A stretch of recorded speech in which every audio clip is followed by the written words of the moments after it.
अब हम खासी हद तक ट्रिग्नोमेट्री से वाकिफ हो चुके हैं, तो क्यों ना जो कुछ हमने अब तक सीखा है उसे इस्तेमाल करते हुए हम एक वर्ड प्रॉब्लम ट्रिग्नोमेट्री का सॉल्व करें। इसको वर्ड प्रॉब्लम क्यों कहते हैं ये मुझे नहीं पता, लेकिन दर हकीकत ये एक नेविगेशन प्रॉब्लम है और इसमें हमसे ये कहा जा रहा है कि एक शिप या एक कश्ती उसे एक मुकाम से दूसरे मुकाम तक जाना है, यानी कि हम ये कहेंगे कि पॉइंट ए से पॉइंट बी तक इसे जाना है। ये थोड़ा सा मैं मुनासिब लंबाई की बता, ना बहुत छोटी ना बहुत बड़ी, क्योंकि अभी मुझे बहुत काम करना है इस पे, जगह चाहिए होगी मैथमेटिक्स के फार्मूलों के लिए। तो हमने कहा कि जिसका स्टार्टिंग पॉइंट है, स्टार्टिंग पॉइंट मैं कहता हूँ यहाँ पे ये लंगर सा बना दिया मैंने, ये ए और ये पॉइंट बी, यानी कि ऐसे पॉइंट ए से चल रहा है और पॉइंट बी पे पहुंचना है, और इन दोनों पॉइंट्स के दरमियान का जो फासला है वो फासला है, चलिए हम कहते हैं 10 किलोमीटर। आप चाहें आप इसको 10 नॉटिकल माइल्स भी कह सकते हैं। तो अब जिस शख्स ने ये कश्ती या जो जहाज का जो कैप्टन था उसको उसके साथ कुछ मसला हुआ, क्या हुआ वो नहीं नोट कर पाया हवा के रुख को या पानी के बहाव को। नतीजा ये निकला कि कुछ देर बाद वो जो कश्ती जो थी वो चलते के साथ ही उसकी डायरेक्शन गलत हो गई, और 5 किलोमीटर का फासला तय करने के बाद वो जो कप्तान साहब थे उन्होंने अपना एस्ट्रोलैब या कोई भी दूसरी चीज देखने के बाद ये इसने 5 यानी कि 5 किलोमीटर का फासला तय कर लिया, और उनको पता चला कि वो अपने रास्ते से हट गए हैं, और उन्होंने एस्ट्रोलैब या जो भी चीज उनको दस्तयाब थी वो इस्तेमाल करते हुए उन्होंने इस बात का पता चलाया कि वो अपने असल रास्ते से 15 डिग्रीज घूम चुके हैं या हट चुके हैं। यानी फासला 5 किलोमीटर का तो तय किया, लेकिन रास्ते से जो हटे यानी कि भटके वो 15 डिग्रीज यानी कि 15 डिग्रीज तक वो हट गए थे, यानी कि फासला 5 किलोमीटर का, और जो अपने रास्ते से डिविएशन जिसको हम कहते हैं या चेंज इन डायरेक्शन हम जो कहते हैं वो इस, मैं छोटा सा शिप भी बना दूं ये बादबानी कश्ती जैसा, ये मेरी ड्राइंग ऐसी ही है जो आप जानते हैं। तो ये बेचारे कप्तान साहब बड़े परेशान, और अब ये मालूम करना चाहते हैं कि इन्हें पॉइंट बी तक वापस पहुंचने के लिए कितना फासला तय करना होगा, क्योंकि जाहिर बात है असल रास्ते से तो हट गए, अब तो ज्यादा फासला तय करना पड़ेगा। तो ये जो फासला जो मैंने येलो लाइन ड्रॉ की है, ये जो इनको तय करना, इनको नहीं मालूम कितना फासला, और यही वो मौका है जहां पर ट्रिग्नोमेट्री हमारे काम आती है। और मेरी आदत है कि मैं किसी भी प्रॉब्लम को सॉल्व करने की पूरी कोशिश करता रहता हूँ, एक बार नहीं बार बार कोशिश करता हूँ यहां तक कि वो सॉल्व हो जाता है। तो मैं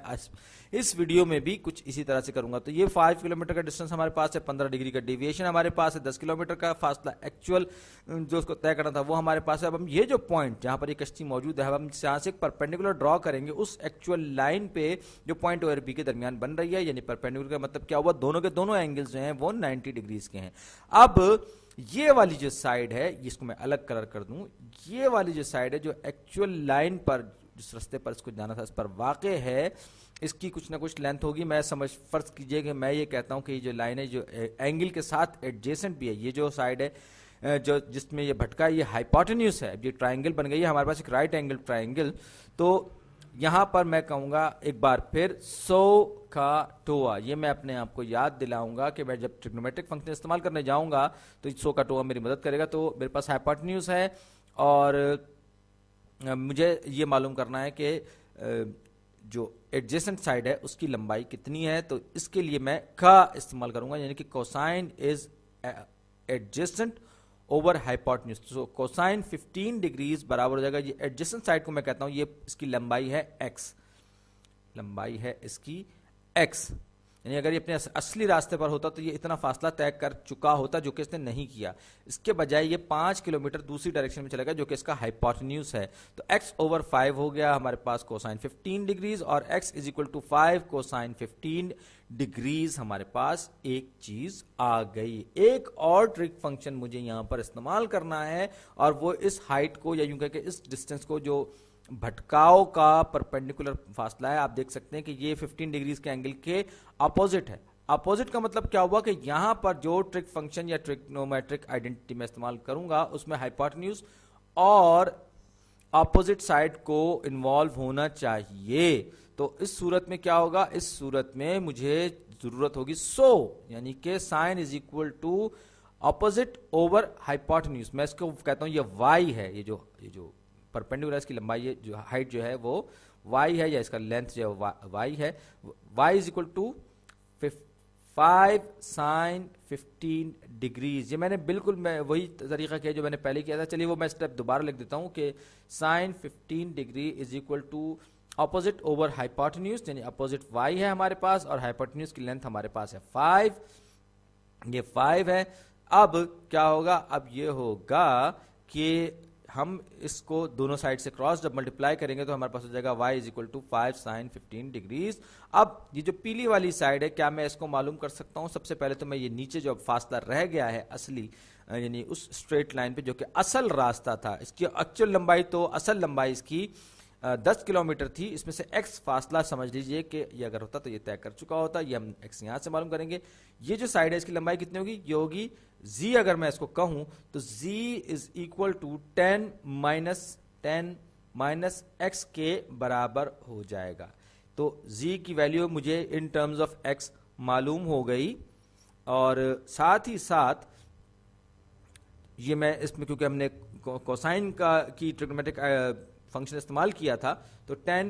माइनस 5 कोसाइन 15 डिग्रीज, ये हमारे पास अगर हम मालूम कर लें तो हमारे पास z की यानी z जो साइड है जो हम कहते हैं वो भी हमारे पास आ जाएगी। हाइट y है। अब ये जो साइड है जो पीले कलर से जो बनी हुई है, जो इसको अब असल में जो रास्ता तय करना है हमें तो ये मालूम करना है,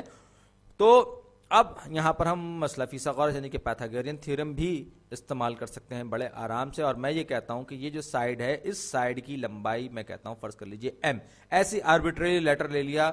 आप इससे कंफ्यूज ना होइएगा, और चाहे तो कंफ्यूज हो जाएं तो आपको मालूम है कि a square plus B square is equal to C square, यानी कि base square plus perpendicular square is equal to hypotenuse square, ये बेसिक फार्मूला है पाइथागोरियन थ्योरम का। तो m स्क्वायर्ड यहां पर मेरे पास क्या है, हाइपोटेन्यूज है, m squared is equal to अब मेरे पास जो z की जो सबसे पहले तो मैं y की लेंथ लिखूंगा, ये है 5 साइन 15 डिग्रीज होल स्क्वायर्ड। याद रखिए यहां पर ये सब कुछ स्क्वायर्ड में है और इसको आखिर में आके हमें इसका स्क्वायर रूट लेना होगा। उसके बाद मैं z की वैल्यू लिखूंगा जो कि मैं पूरे ब्रैकेट के अंदर लिखूंगा 10 माइनस, मेरे पास जगह खत्म हो रही है इसलिए छोटा लिख रहा हूं, तो 10 माइनस 5 कोसाइन 15 डिग्रीज, इसका होल स्क्वायर्ड मेरे पास आ जाएगा। अब मैं इसको सिंप्लीफाई जब करूंगा तो क्या होगा, तो मैं यहां पर एक काम ये करता हूं कि मैं यहां पर कुछ इनको अलग कर देता हूं, वरना ये सारे का सारा जो है ये मिक्सअप हो जाएगा। ये जनाब ये मैंने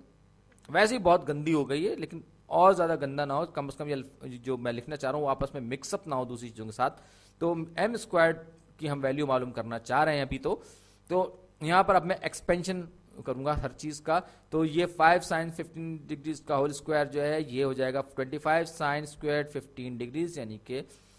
इसका स्क्वायर। उसके बाद यहां पर मैं a minus B whole square का फार्मूला अप्लाई करूंगा जिसको हम फॉइल भी कहते हैं। तो ये क्या होगा, ये हो जाएगा प्लस 10 का स्क्वायर 100 माइनस 2ab का मतलब क्या हुआ 10 टू 20, और ये हो जाएगा हमारे पास 5 यानी कि 100 माइनस 100 कोसाइन 15 डिग्रीज प्लस 25, 5 का स्क्वायर 25 कोसाइन स्क्वायर 15 डिग्रीज। ये मैंने सारा का सारा जो है वो जो बेसिक जो एक्सपेंशन के फार्मूले हैं वो मैंने इस्तेमाल करते हुए इन सब चीज़ों को आपस में मल्टीप्लाई किया, यानी कि a minus B whole squared का फार्मूला अप्लाई करते हैं। अगर आपको समझ में ना आए तो आप वीडियो पॉज करके खुद कैलकुलेट करके देख लीजिएगा। अगर आप मैं इसको अपने आप को कंफ्यूज महसूस कर रहे हो तो अब हम एक स्टेप एक कदम और आगे बढ़ते हैं, एक कदम और आगे बढ़े हम, और लीजिए जनाब ये आ गया 25, मैंने ये कॉमन निकाल लिया, और sine square 15 plus cos square 15, ये यहां से मैंने ऊपर से ये दोनों के दोनों एक साथ रख के उनका में से 25 को कॉमन निकाल लिया। उसके बाद ये मैं ब्रैकेट किया मैंने क्लोज, और फिर मैं मजीद जो टर्म्स मेरे पास मौजूद हैं प्लस 100, ये पूरे का पूरा लिखूंगा 100 माइनस 100 कोसाइन 15 डिग्रीज, ये हो गया यहां तक। अब हम आहिस्ता आहिस्ता आगे बढ़ रहे हैं। ये आप याद कीजिए कि sine square 15 plus cosine square 15, ये sine square theta plus cosine square theta, ये मेजर पाइथागोरियन आइडेंटिटी है जिसको हम कहते हैं कि ये जो चीज है ये 1 के बराबर होती है, यानी कि sine square theta plus cos square theta जो है वो 1 के बराबर होती है।